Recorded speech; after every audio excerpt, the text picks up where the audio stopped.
So today's the last day. We're finally wrapping up this building. This is a 40 by 80 piece right here with a little 30 by 30 bump out. There's a couple cool features I want to show you on this building, get your opinion on them. So the first thing here is the textured.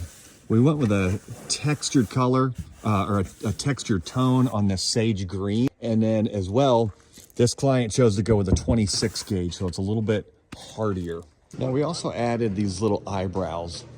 Added them over top of the overhead doors and then here over the man door. The other thing that I think is a little bit creative on the color pattern is the fact that they went with the white trim. So we've got white inside corner. Traditionally, your wainscoting tends to match the roof, but if you notice here, they went with a 3-color option, going with the green, the charcoal, and the white.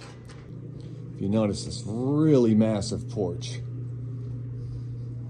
So here's where you can notice that white trim. So these J channels went around there. So you really see the 3 of them. Kind of helps it to pop.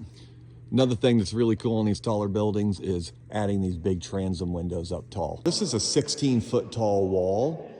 And you can place these transom windows anywhere you want in that wall. When you want to do a bathroom or a storage room and you're looking at your building size, obviously this wall could have just been framed right up to the ceiling. That is an option. Most people will do a traditional 8-foot height, and then you can just use that top. You just want to make sure it's framed in well enough and will support the weight in case you want to use that upstairs portion for storage.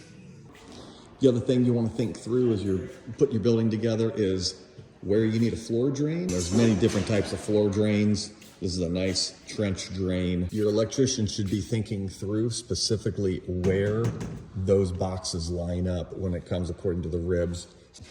The framing of these boxes, when you want them to be recessed like that, they'll actually make the frame behind there adjustable so that our crew guys can take this and slide it and get it very specifically in between those ribs. So you also don't want to forget your snow break rail.